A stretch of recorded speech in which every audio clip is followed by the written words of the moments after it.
será que toda essa transição para telas, a gente vai estar reduzindo a nossa capacidade de concentração de um tanto que ler um livro inteiro já é um feito?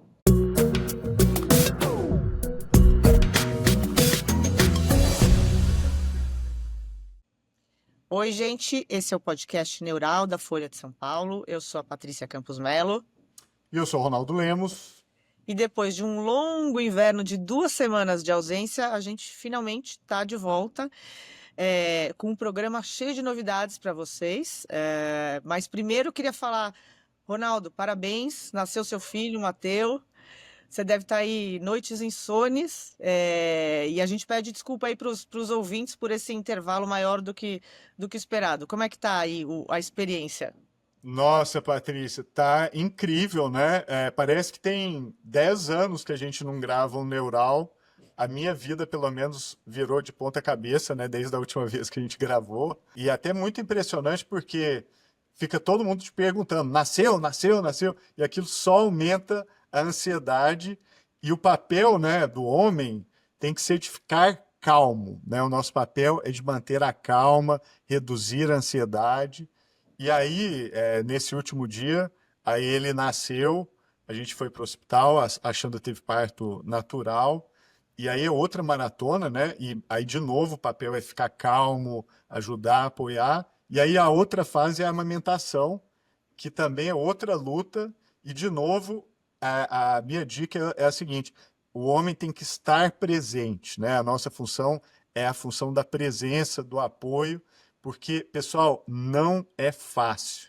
Foi um aprendizado incrível para mim e está sendo ainda, mas é muita alegria e muda tudo da vida. Mas, assim, essa mudança é boa. Estou muito feliz, muito feliz. Que bom, que bom. E Parabéns. você teve na Flip. Eu tive na Do- Flip, fui cobrir a Flip, participar da Flip na Casa Folha, foi super bacana, teve momentos muito emocionantes. A ministra Marina Silva levantou ali a plateia, houve um desagravo a essa série de reveses da política ambiental. Foi uma coisa bem importante. Teve a Rosa Monteiro, que foi absolutamente espetacular, essa escritora espanhola que também vai dar um curso na Casa Folha.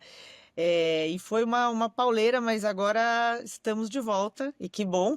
Antes de você iniciar, eu preciso contar para todo mundo que você Uhum. ganhou o prêmio Né? Gabo de jornalismo. Isso é muito importante. Ah, Você que meu já Deus. ganhou vários prêmios merecidíssimos, tem mais um agora. Daqui a pouco vai faltar estante na sua casa para tanto prêmio, Patrícia. Mas, ó, todos merecidos. E eu fiquei muito feliz e muito orgulhoso aí de ser seu colega de Neural. Parabéns! Obrigada, fiquei com vergonha agora, não era para falar. Mas tudo Tem que bem. falar, tem que falar. Não, Gente é para brilhar. Eu sou mas do time do Caetano. mas Gente é muito para obrigada. brilhar. Muito Foi muito importante. bacana, uma mega honra.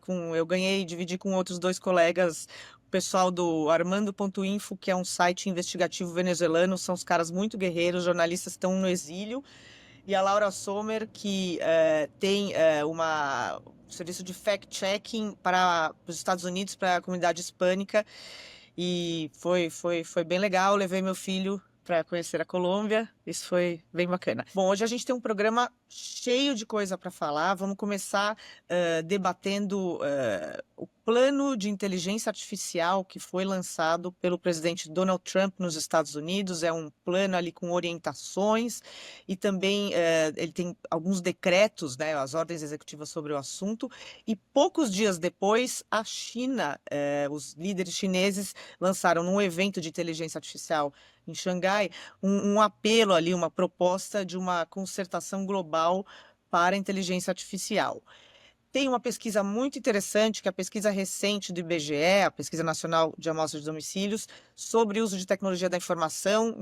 Tem algumas novidades aí, pela primeira vez você tem um grande acesso de internet pela televisão, você tem ainda coisa importante sobre a desigualdade no acesso. E, por fim, vamos repercutir uma reportagem muito bacana da Folha que faz um balanço 6 meses depois do veto a celulares nas escolas. O que os educadores estão achando, como é que está isso afetando os alunos. Então, esses 3 assuntos aí para completar nosso dia. Mas vamos começar falando de China e Índia, eu ia falar, é louca. China e Estados Unidos e China. A gente sabe, o presidente Donald Trump, na verdade, vamos um pouquinho mais para trás. O Donald Trump, ali, bastante alinhado às Big Tech, eles tinham tentado aprovar junto com a lei orçamentária, aquela que ele chamava de a grande maravilhosa lei, uma moratória de 10 anos para qualquer tipo de regulação de inteligência artificial estadual. No fim, nas 45 minutos do segundo tempo, isso foi barrado e não passou. Aí ele agora veio com este plano de inteligência artificial que tem embutido uma espécie de moratória surpresinha, ou seja, ele não desistiu de tentar evitar a todo custo regulamentação para o desenvolvimento da inteligência artificial. O que ele diz nesse plano dele é que as decisões sobre financiamento federal dependem de existirem ou não legislações estaduais que podem impor obstáculos ao desenvolvimento da IA, à inovação. E como esses termos são bem abertos, isso fica ali de uma maneira muito subjetiva de você dizer, vocês aprovaram tal lei que exige comprovação de identidade para o adolescente, então a gente não vai dar o financiamento federal para vocês. Então, assim, eles conseguiram contrabandear aí nessa lei. Além disso, a lei tem várias coisas de incentivo, né, à inovação, por exemplo, para o bem e para o mal. Tem, em relação aos data centers, simplifica o licenciamento ambiental, todos os licenciamentos ambientais necessários, e tem também a cereja do bolo, que é o tal a inteligência artificial anti-woke. Woke, como vocês sabem, é essa maneira aí que a direita, mas a direita se refere a um exagero aí do progressismo, então eles chamam de woke tudo que eles acham que é muito de esquerda, e na visão de algumas plataformas e do próprio Trump, a IA é woke, né? Eles só dão respostas ali que incluem diversidade, equidade, inclusão, e ele quer extirpar isso da IA americana, tem uma ordem executiva dizendo isso, e poucos dias depois, a China vem e faz um negócio quase na direção oposta, que é chamando uma coisa mundial para você ter, de repente, via a Organização Nacional, a Organização das Nações Unidas, a ONU, você ter uma série de regras ou diretrizes para a segurança da inteligência artificial.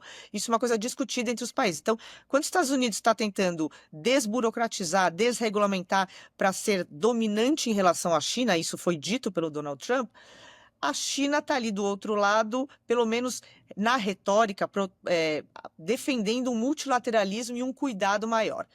Ronaldo, o palco é seu. Me diga o que você acha de tudo isso. Não, eu acho que o que você descreve é isso, assim, a gente está num mundo que parece a Guerra Fria. Socorro! Quero descer desse mundo. Porque o que acontece? Eu fui lá ler o documento do Trump, né? E o nome já diz tudo, né? É Vencendo a Corrida da Inteligência Artificial. Tipo, já meio que entrega que existe uma corrida, e que os Estados Unidos vão vencer essa corrida. E para chegar nesse momento da vitória, eles tomam uma série de medidas. E é interessante porque o documento tem umas 25 páginas, nem é tão grande. Tem coisas muito complicadas, como você bem falou, que esse negócio, por exemplo, de que os estados nos Estados Unidos que regularem a IA de um jeito que eles não gostam, né, o governo federal, param de receber recursos federais. Então, uma intervenção, de alguma maneira, ali na autonomia dos estados que não passou no Congresso, né, uma intervenção branca. Agora, tem uma série de medidas para preparar os Estados Unidos realmente para ter essa infraestrutura de IA. Então, eles querem construir um monte de data center. Construir data center agora virou a obsessão planetária, né? Todo mundo querendo fazer isso, inclusive o Brasil, que deve lançar agora, em breve, algum tipo de legislação ou medida provisória para incentivar a construção de data center aqui. E tem algumas coisas interessantes. Por exemplo, apoio à inteligência artificial de modelos abertos, que eu particularmente gosto. inteligência artificial open source, né, que tem os códigos dela abertos, pesos ali que você pode retreinar, que você pode instalar no seu próprio computador, se você quiser. E a outra coisa que eu acho que é o mais interessante é capacitação de trabalhadores, que eu acho que é muito importante. Então, formar não só cientistas da computação, programadores, mas, por exemplo, eletricistas para trabalharem nos data centers, especialistas em ar-condicionado, porque o data center precisa ser resfriado. Então, uma tentativa de fazer o data center também gerar empregos, e empregos comuns, né, para técnicos e não só empregos para alguns poucos cientistas da computação ou alguns cargos mais elevados. E a parte mais relevante, que é a parte da Guerra Fria, é o último capítulo que fala que os Estados Unidos vão compartilhar as tecnologias de IA com os seus aliados. Então vão criar ali um espaço de alianças com os quais, né, esses aliados podem receber as tecnologias mais avançadas, podem participar ali do círculo de confiança dos Estados Unidos. E nessa parte, Patrícia, eu acho que é a história se repetindo, porque isso me lembrou totalmente daquele programa Atoms for Peace, do presidente Eisenhower, que foi lançado lá em 1953 pelos Estados Unidos, quando eles tinham nas mãos uma tecnologia nova também que era capaz de mudar a geopolítica global, que era a energia nuclear e a bomba atômica. E eles criaram essa tecnologia, um círculo de confiança também, em que, para os aliados, eles compartilhavam a tecnologia nuclear e a bomba atômica para criar como se fosse uma aliança ali pela paz, supostamente, e que você alcançaria essa paz compartilhando uma arma, que é a arma nuclear.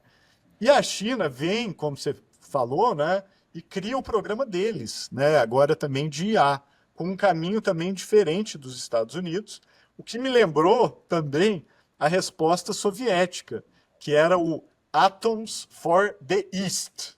Você vê que tem até uma rima, né? Atoms for Peace e Atoms for the East, que era átomos para o leste, que era a ideia também a mesma coisa, de criar um círculo nuclear dos países ali do eixo soviético, compartilhando a tecnologia. Então, os caminhos aqui são diferentes, né? Os Estados Unidos com uma política muito focada em si mesmos, né? Muito centralizada.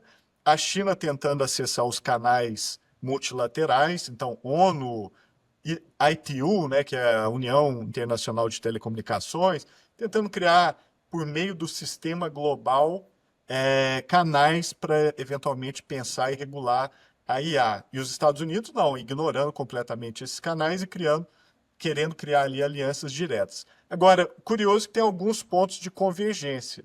O único que eu peguei, que eu acho que é mais interessante, é o open source. Tanto a China como os Estados Unidos querem promover a questão da inteligência artificial aberta, o que eu acho bom, e a China colocou uma ênfase em países em desenvolvimento, né, o que eles chamam de o sul global, de poder ajudar o sul global a se desenvolver na parte de IA e assim por diante. Mas, como síntese, eu acho que ambos os países estão dando à inteligência artificial a mesma importância das armas atômicas. Esses dois documentos, apesar das suas diferenças, fazem uma única e mesma coisa, quer dizer, temos uma corrida de IA, quem ganhar essa corrida vai ser o hegemônico. Então não podemos brincar, isso aqui é igual a arma nuclear, vamos criar nossas esferas de influência aqui e cada um por si e vamos ver quem é que vence a corrida da inteligência artificial. Acho que é isso. O que você acha, E Patrícia? achei bem interessante essa análise. Eu estou vendo isso também. Acho que tem essa repetição aí de Guerra Fria. E engraçado, você falou uma das propostas, né, do plano dos Estados Unidos é criar um círculo de confiança no qual você compartilharia avanços em IA ou modelos com os seus aliados. Aí que o negócio começa a ficar complicado, porque um círculo de confiança, sendo que existe um presidente atualmente nos Estados Unidos que é absolutamente imprevisível e É. não inspira confiança. Ele pode acordar um dia e falar assim: olha, sabe aquele modelo lá que eu tinha aberto para você? Eu não gostei do presidente que você elegeu, então eu vou tirar. Assim, do jeito que ele está fazendo, por exemplo, com o Brasil agora nessa pressão Sim. para que seja anulada ou, sei lá, brecada a investigação sobre o ex-presidente Jair Bolsonaro, eu acho que vai ser essa estratégia aí de tentar criar uma aliança. Os países que são aliados dos Estados Unidos estão todos com um pouco o pé atrás. Então, acho que, ainda que isso se configure, eu não sei bem como é que ia ser. E, por outro lado, a China, com toda essa vontade de preencher o vácuo, no multilateralismo deixado pelos Estados Unidos, eh, tem um telhado de vidro em relação à internet, né? Você tem ali a muralha da China e restrições à livre, circulação de ideias, de dados, etc., que eventualmente podem ser, não é uma coisa que uma instituição multilateral vai abraçar isso, né? Eu acho de qualquer forma, assim, não vão ser regras vinculantes nesse tal desse pacto global, mas é um pouco, assim, quando chegar no detalhe, isso vai ser interessante ver como é que eles vão equacionar essas características, né? E os Estados Unidos, assim, elegendo amigos e determinando inimigos, né? Então, para os amigos, o acesso à tecnologia e para os inimigos, controle de exportação, que é o que eles vinham fazendo com a China, né? Que é assim, não pode exportar chip da Nvidia para a China, não pode exportar tecnologia de semicondutor que seja de propriedade americana para a China, justamente na tentativa de retardar o processo de desenvolvimento tecnológico de um país que é considerado um país adversário. E Então, isso vinha, isso, diga. não, eu ia falar, isso vinha desde o Trump, primeiro mandato, acelerou muito, né? No Joe Biden, ele fez Isso. várias determinações que proibiam exportação de vários, ou máquinas para fazer os semicondutores, ou os semicondutores em si. E Isso. uma das coisas que foi interessante, quando teve uma crise aí tarifária entre Estados Unidos e China recente, quando os Estados Unidos, aquela tarifa ultrapassou 100% para produtos chineses e a China foi lá e dobrou a aposta, a negociação foi que, quando a China começou a restringir, ou dizer que ia restringir, o suprimento de terras raras, minerais críticos, aí os Estados Unidos falaram assim: não, peraí, então vamos rever um pouco essas restrições à exportação de semicondutor. Então, assim, eles estão ali, né? Avanços, vai, morde a sopra, isso está se ajustando. Total, e mostra como o jogo internacional virou um jogo de política muito dura, né? De poder propriamente dito, né? E você falou do assunto que eu estou mais interessado no momento, que é terras raras. Vamos ver se a gente ainda volta aqui no Neural para falar disso. Mas o que fez os Estados Unidos reverterem aquelas tarifas pesadíssimas foi o fato da China ter estabelecido controles de exportação com relação a terras raras para os Estados Unidos. Os Estados Unidos perceberam que a sua cadeia industrial ia colapsar e, obviamente, isso aí é gravíssimo e voltar atrás. Agora, o Brasil não só tem terra rara, né? Apesar da gente produzir hoje só 1%, a gente tem 23% das reservas. E, Patrícia, o Brasil tem nióbio. Brasil é produtor de mais de 90% do nióbio global, tá? Araxá, sozinho ali, pertinho de Araguari, produz 70% do nióbio global. Catalão, que já é em Goiás, ali também perto de Araguari, produz cerca de 15% do nióbio global. E o nióbio é essencial para a cadeia do aço nos Estados Unidos, é essencial para reatores, para os foguetes da SpaceX, para os caças e assim por diante. Então, assim, quando a gente pensa coisas que o Brasil pode fazer para se contrapor, né, a essa tarifação e essas maluquices todas, tá aí uma boa ideia. Então, fica aí a dica para quem estiver pensando essas questões, de lembrar que, apesar do Brasil ainda estar engatinhando em terras raras, no nióbio o Brasil é dominante. E não mexam com a gente, porque se o Brasil controlar a exportação de nióbio, os Estados Unidos não tem de onde comprar. O maior competidor do Brasil é o Canadá, O Canadá não produz nem 8% do nióbio global. Então, ou é Brasil ou é bye-bye. Não é nem bye-bye Brasil, é Brasil bye-bye. Porque se O, não comprar, não tem de onde comprar. o ministro da Fazenda, Fernando Haddad, inclusive mencionou isso, que acordos de suprimento preferencial de terras raras ou minerais críticos podem fazer parte da negociação para tentar reduzir essas tarifas de 50% que o presidente Trump impôs, e é interessante como isso está entrando em várias negociações, né? Na Ucrânia também foi uma negociação, né? No começo do ano, a gente então continua a fornecer armas para vocês, se vocês derem acesso privilegiado aos minerais críticos. Tem agora uma conversa também em Myanmar para ter esse acesso crítico, então acho que isso entrou aí para valer. Bom, mas a gente tem muitos assuntos, então daqui a pouquinho a gente volta para falar sobre acesso à internet no Brasil.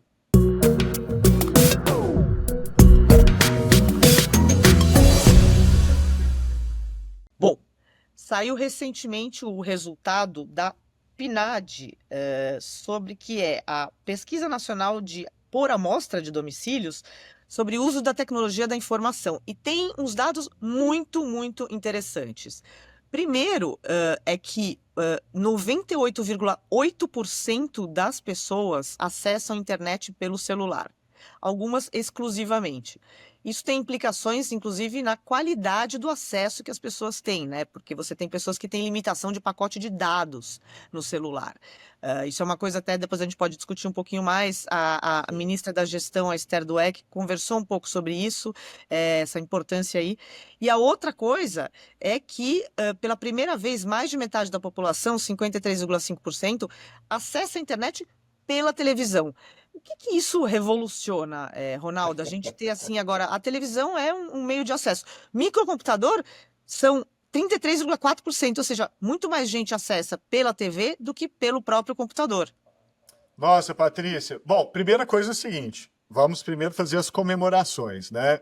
98% tem acesso de alguma maneira à internet dos domicílios, tá? A gente não está falando das pessoas. Em Sim, isso, desculpa, é pessoas, domicílios, eu falei errado, é domicílios, não pessoas, gente. a gente está 10% ainda sem conexão no Brasil, o que é muita gente. O Brasil é um país grande, a gente está falando de mais de 20 milhões de pessoas.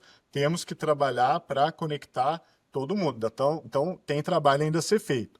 Mas ter a 90% já conectado é muito impressionante. Inclusive, a PNAD pega que a conexão rural também explodiu. Se a gente pegar 10 anos atrás, na área rural, 30% das pessoas, mais ou menos, que tinham conexão.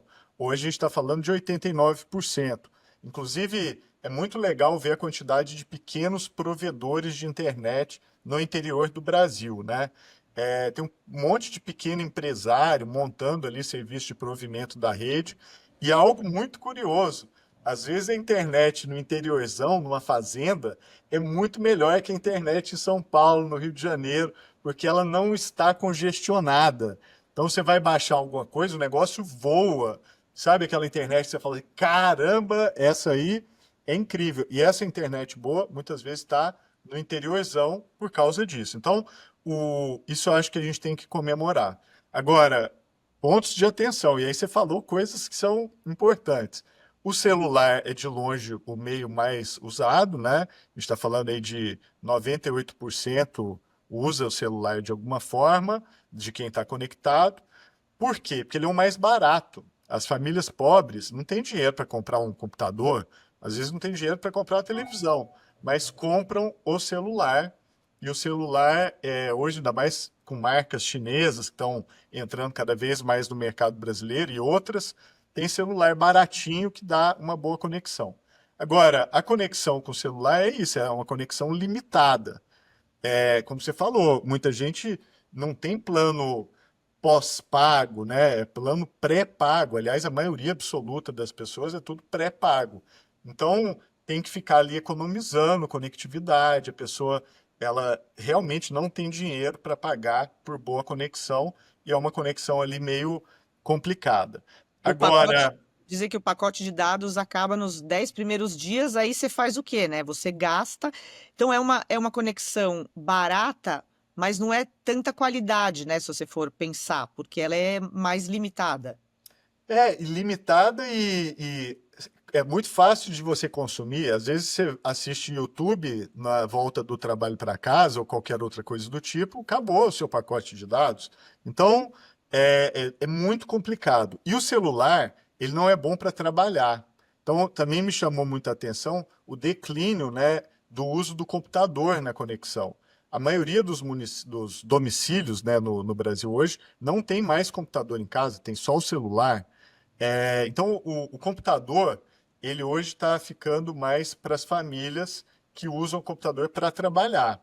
Então, isso também me preocupa porque o computador é uma ferramenta de produtividade. Com ele, você faz coisas mais profissionais, você edita um vídeo melhor, você produz conteúdo, você escreve, você faz trabalho acadêmico. Então, ele tem um uso diferente do uso do celular.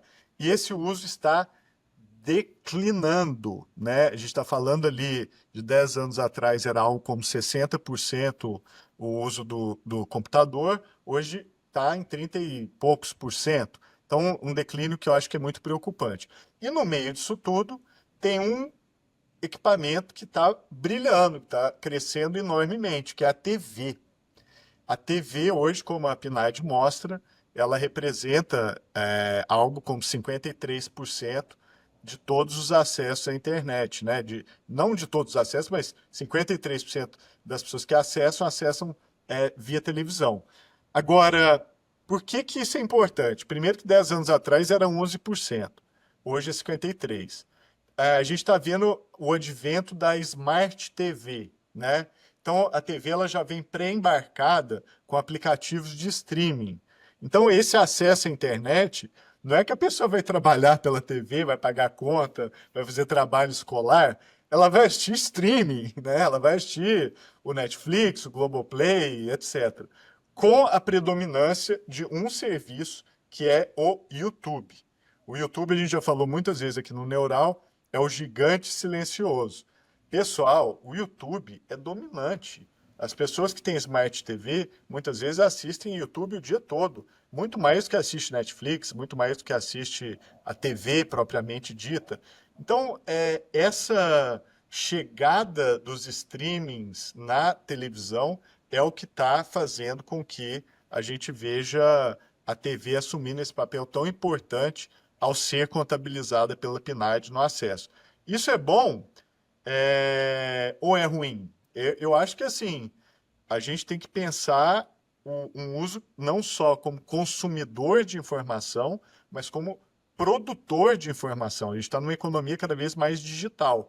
Então eu me preocupo se a gente não está privilegiando demais o consumo de informação e negligenciando a capacidade e a infraestrutura que as pessoas precisam para produzir informação. Não sei o que você acha.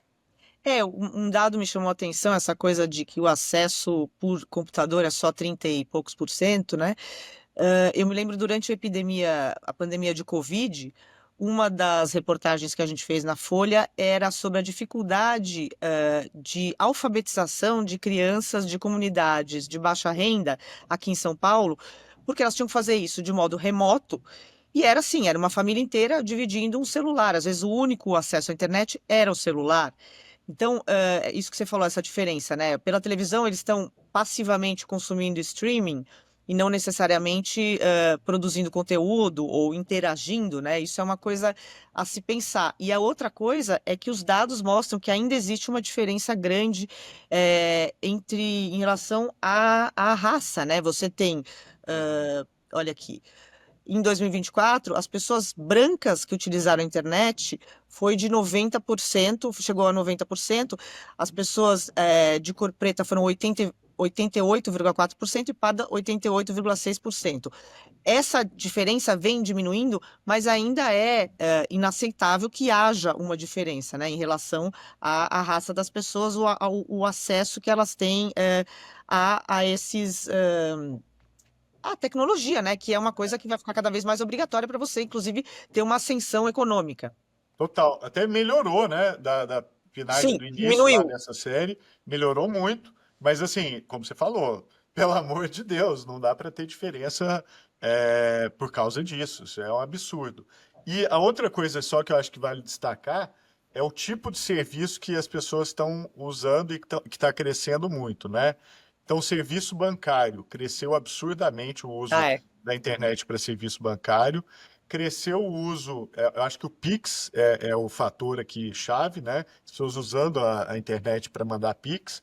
E Mensagem, né, que é o clássico, continua ali no top. De voz, exato, inclusive, de voz mais do que tudo, né? total. E a outra coisa é serviço público, que também cresceu muito. Acho que aí o fator é o gov.br, que ele já falou, e a gente gosta aqui do Neural dessas tecnologias que facilitam o acesso a serviço público. E a outra coisa que cresceu também é compras pela internet, que é, por exemplo, muita gente, a gente tem que lembrar, não compra nada pela internet. E hoje a gente já está com um número ali de algo como 40 e poucos por cento que falam que estão comprando pela rede, que é um crescimento com relação a 10 anos atrás. Eu adoraria que a PNAD pegasse BET, porque eu acho que precisa É. pesquisar a BET. E eu não Sim. vi BET nos números da PNAD. Mas, assim, eu até tenho medo de ver esses números, porque deve ser um negócio radical. Porque, olhando aplicações da rede do ponto de vista de uso da banda larga, BET já aparece. No Brasil hoje, um dos maiores consumidores de banda no Brasil é o BET. Então isso quer dizer que tem muita gente usando BET. Eu adoraria que isso aparecesse na PNAD. Então, fica a dica! PNAD, vamos pesquisar o uso de BET, que isso é É. muito importante para o Brasil. Eu pensei nisso também, quando eu vi, eu falei, e Beth, quanto será que é? E em relação a compras online, acho que deve ter também grande influência da entrada, do crescimento dessas varejistas online chinesas, né? A Temu, a Alibaba, Shein, é Shein ou Shein? Shein. Na China eles falam Shein, né? Ah, Mas aqui é Shein, Shine. Eu já sei lá, vi milhares de jeitos de falar essa daí. e cada um cria o seu, né? Que essa é a É, beleza da língua portuguesa. deve ter popularizado. Agora, falando em popularização de acesso à internet, janeiro, a gente acabou de completar 6 meses da lei federal que veta o uso de celular nas escolas durante o período aí de aulas, né? Aí você varia de regulamentação de estado para estado, ou mesmo escola para escola, se eles determinam que os alunos têm que deixar isso numa caixa, a qual eles não têm alcance, ou como é que vai ser, mas o fato é que foi uma lei que teve resistência no início, as pessoas falaram, ah, é uma lei autoritária, as pessoas vão ficar sem o celular, alguns pais também, né, meio que estressando, como é que eu vou falar com meu filho? Mas essa reportagem da Folha recente fala sobre os efeitos, assim, é tudo obviamente qualitativo, você não tem uma, mas assim, de impressões dos educadores, né, de aumento de foco, aumento de socialização entre as crianças. Eu lembro, assim, eu sei que essa amostragem de uma pessoa que era da escola do meu filho, mas assim, que durante o recreio, quando tinha o celular, ninguém ficava conversando, jogando, ficava cada um no seu joguinho no celular, né? Eu falo assim, gente, mas. E que agora, justamente, os professores falando que isso melhorou muito. Então, tem vários países, né, que estão adotando isso, né, Ronaldo? O Brasil não está isolado, primeira coisa, né? Essa é uma coisa que está sendo discutida nas escolas nos Estados Unidos, né? Está sendo discutido também nas escolas da Europa. Discutido e implementado, que é muito importante, tá? Inclusive, sempre foi o caso com relação a filhos de pessoas do Vale do Silício. O Vale do Silício hoje é o lugar que tem a maior concentração de escolas montessorianas, ou seja, quem trabalha com tecnologia quer que os filhos brinquem com brinquedo de madeira. O próprio Steve Jobs, né, era famoso porque não queria que os familiares tivessem acesso ao iPad. Então, esse ponto eu acho que é chave porque, de fato, no ambiente escolar, uma criança que está em formação, um adolescente que ainda está também em formação, eu acho muito saudável que ele não abuse da o uso de mídia, de tecnologia, rede social e assim por diante, tá? Então, essa pesquisa que a Folha fez, primeiro, super importante, e segundo, que bom, né? Que já está dando para ver amostras ali empíricas de que o negócio tem um impacto positivo. E o que me preocupa por exemplo, agora eu tenho um Mateu em casa, né? Daqui a pouco vou ter que pensar qual que vai ser o uso dele de mídia. Mas o uso de mídia, a gente tem que lembrar que pode sim levar à compulsão. E como tudo que leva à compulsão, você tem que ter um equilíbrio que é importante. Enquanto o valor que você extrai for maior do que o valor que aquilo te consome, eu acho que até faz sentido você estar presente em mídias sociais e assim por diante. Agora, na medida em que aquilo começa a extrair de você um valor muito maior do que o que você obtém de volta, eu acho que isso é muito problemático. E para criança, pessoas que estão em formação e adolescente, eu acho que o valor que é sugado delas é muito maior do que o benefício que elas podem ter, tá? Então, tudo que tem compulsão, a gente tem que ter muito cuidado, tá? Por exemplo, a própria questão do álcool, né? Muitas vezes eu falo nas minhas colunas sobre movimentos do sóbrio curioso, ou de movimentos como low and no, que é diminuir o consumo de álcool, mas o álcool também é parecido. Você tem, às vezes, um incentivo para beber, que é uma atividade milenar, porque você ganha em sociabilidade, você às vezes vai conhecer o parceiro da sua vida, né, tomando uma cerveja, tomando um vinho. Então isso gera um valor muito bacana e importante, pode mudar a sua vida em alguma medida. Mas enquanto você perde o controle, né, quando você começa a perder o controle, aquilo começa a extrair muito mais valor de você do que você recebe, eu acho que é problemático. E com mídia social, acho que é a mesma coisa. A regra de ouro é ter mais benefício do que malefício. É interessante, você mencionou a coisa do Vale do Silício, os bilionários do Vale do Silício. Começa a se desenhar aí também uma divisão de classe social e de renda. Exato. Como, por exemplo, alimentação, né?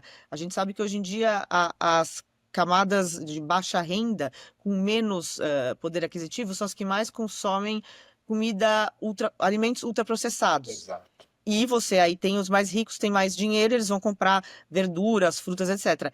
Na dieta de telas também, né? Você consegue, se você tem dinheiro, você está no Vale do Silício, então você bota seu filho no Montessori, numa escola Waldorf, que também é uma pedagogia sem eletrônicos, enquanto que as pessoas mais pobres, às vezes, até precisam da companhia da tela para conseguir cuidar e fazer tudo que elas têm que fazer.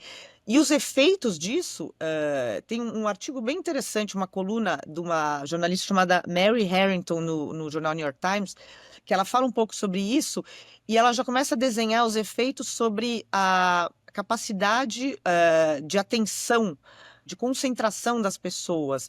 Diz que algumas escolas nos Estados Unidos, eles já estão reduzindo o número de livros que eles mandam às crianças, os alunos lerem, e eles passam, em vez disso, uns resumos por vídeo.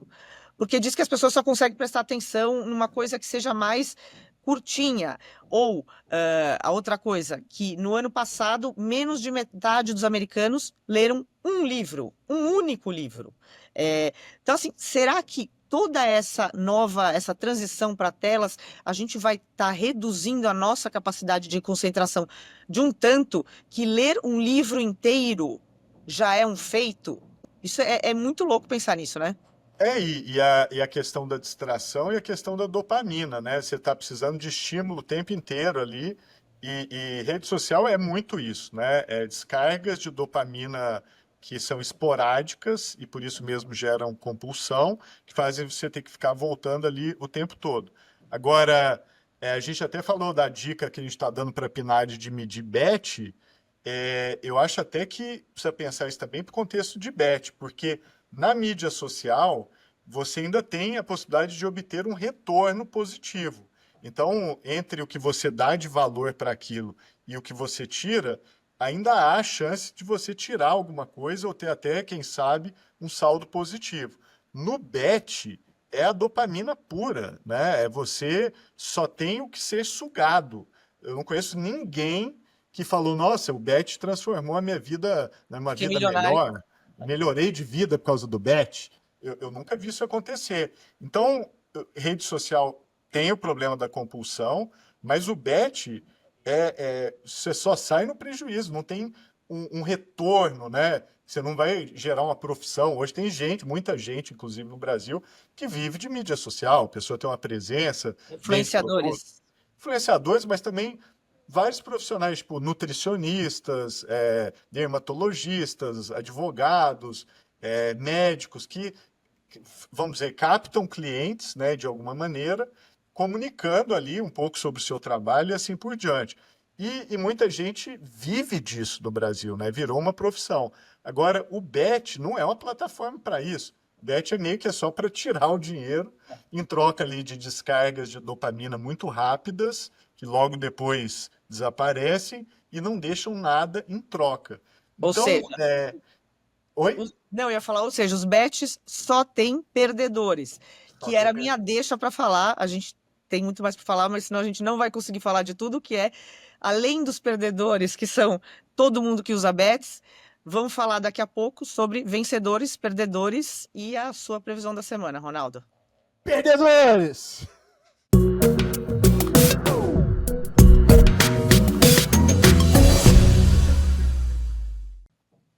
Bom, nesta semana, então, na tua visão, Ronaldo, quem são os vencedores, perdedores e qual é a previsão?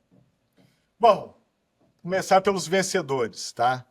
O que mais, para mim, foi impressionante nesses últimos dias foi a quantidade de dinheiro que as Big Techs estão fazendo, tá?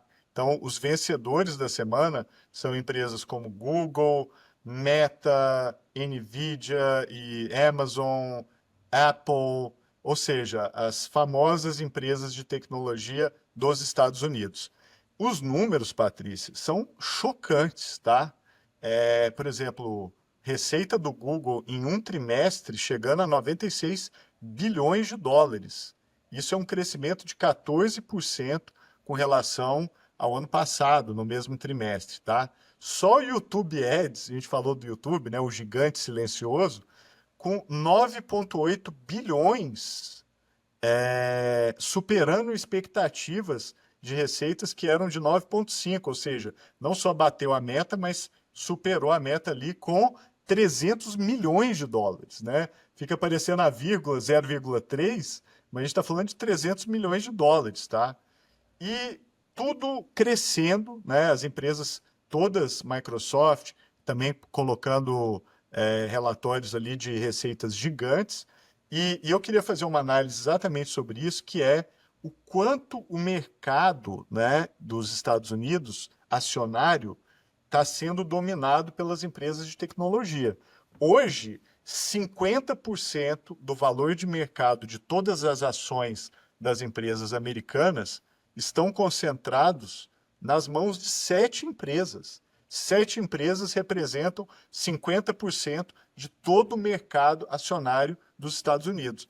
Enquanto isso, as empresas que não são de tecnologia, como a Ford e outras, estão indo para o buraco, né? A Ford agora, por causa das tarifas do Trump, tendo prejuízo bilionário, né? As cadeias de valor do mundo real todas se desestruturando. Então, a minha análise é mais ou menos a seguinte: enquanto a economia real física está sendo completamente bagunçada, a globalização que sobrou é a globalização das empresas de tecnologia. E o dinheiro está todo fluindo para elas.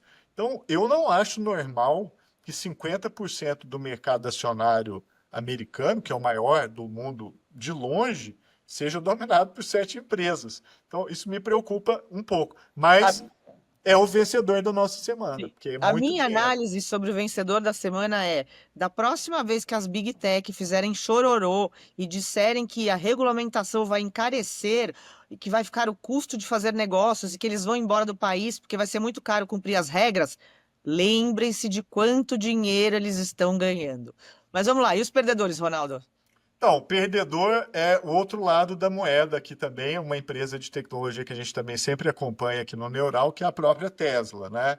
Tesla teve queda de 12% na receita comparada com o ano passado, tá? Do trimestre, e a maior redução da venda dos seus veículos em mais de uma década, tá? Então, só para ter uma ideia, a Tesla vendeu 14% menos, tá, esse trimestre. O Cybertruck, que é aquele carro meio esquisito que eles fizeram, só ele teve uma queda de 52% de vendas com relação ao ano passado, tá? E mesmo assim, o valor acionário da Tesla eu acho altíssimo.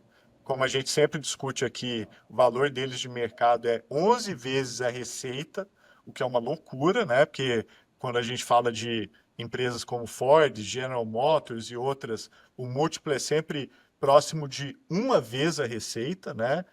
E a Tesla, ela é negociada a valores como 11 vezes. E pela primeira vez, a Tesla está prestes a ser ultrapassada pela BYD como a empresa que mais vende carro elétrico no mundo, tá?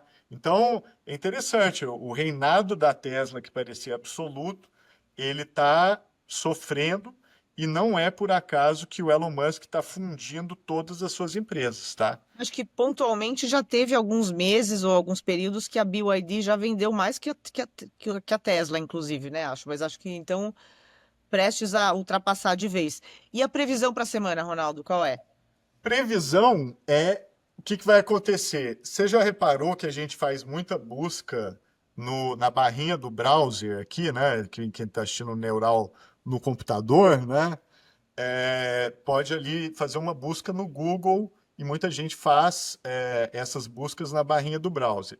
Só que daqui a pouco, pessoal, a barrinha do browser vai se integrar com os serviços de inteligência artificial. Quando você fizer uma busca aqui na barrinha do browser, provavelmente não vai ser o Google que vai te responder.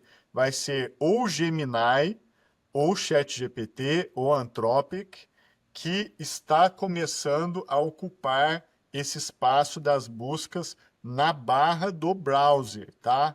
Então, é um tema que a gente sempre discute aqui no Neural, né, que é como as buscas estão mudando. E hoje, a maioria, ou muita gente, acaba fazendo busca ali na barra. A pessoa não digita www.google.com ou duckduckgo.com.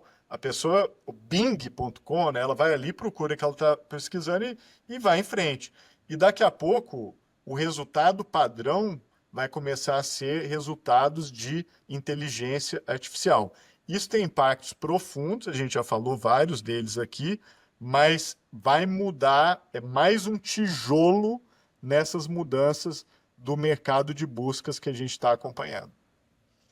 E a gente vai continuar acompanhando nos próximos episódios do Neural. Queria agradecer todo mundo que esteve aqui com a gente no episódio. A gente estava com saudades depois de ficar um tempo longe. E estaremos de volta na quarta-feira em todas as plataformas. Ronaldo, os créditos. Bora lá! Neural é o podcast da Folha de São Paulo, dirigido por Ana Penteado, com apoio da Almap. Coordenação pela Folha de Daniel Castro e Beatriz Pérez. Não se esqueça de nos seguir nas suas plataformas prediletas, incluindo Spotify, YouTube e todos os canais da Folha de São Paulo. Semana que vem estaremos de volta com muito mais de economia, comportamento, tendências e muito mais!